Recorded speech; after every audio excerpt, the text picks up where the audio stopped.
Hát a féled is a nyakad, és hányszor mondtam, ne vedd fel addig a ruhádat, amíg nem mozdultál. Jaj, anyu, most nem élek rá. Nem látod a földraszkönyvemet? Nem. És ha még egyszer rajtam kérdezd a tankönyveidet, kiborolom a nadrágodat. Mikor kérdeztem én tőled? Andris, hol a pénztárcám? Hol a kávéfőző? Nézze meg az ember.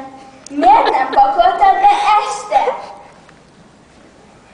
Megvan! Gyere reggelizmi. Nem vagyok éhes. Mi az? Te még mindig itt van? Mi vagy ma is elkésel? Hagyd békén! Nem hagylak. Anyu fél hétkor költött, és te még mindig itt kóvályogsz. Én azóta megjártam a CB-ját. Nagy ügy, neked nincs első 2 órád. Szó, ami szó, Jana sose késik el. Te viszont... Tudod-e, hogy hívják az iskolában? A későn járó. Álmodó Júdás! Már aztán szak, még köszönni se volt ideje. Ilona, szedd le az asztalt, nem bírom azt a felfordulást. Persze, mindent én csinálják a fiatal úr helyett is.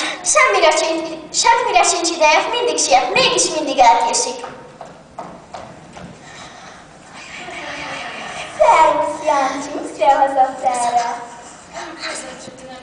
Kölcsön adni a kávédórálat. A miénk elromlott, és meg nem volt ideje újat venni. Hogy jöttél vagy iskolában? Igazgatói szünetünk van, valami tanári konferencia. Andrisék iskolájában is szünet van? Már hogy lenne? Azt hittem. Láttam a konyhaablakból a Vodafone szaküzlet előtt átcsorogni. Az új modelleket nézegettem. Mit beszélsz? De hiszen már iskolában kellene lennie. Az meg lehet, de szerintem még most is ott áll és az okos telefonokat bámulja. Mondjuk nem csodálom. Azok az új modellek fantasztikus dolgokat tudnak. Hallod ezt, Marci? Andi is tudja, hogy késő van, mégis a kirakat előtt átsorog. Hát bolond ez a gyerek?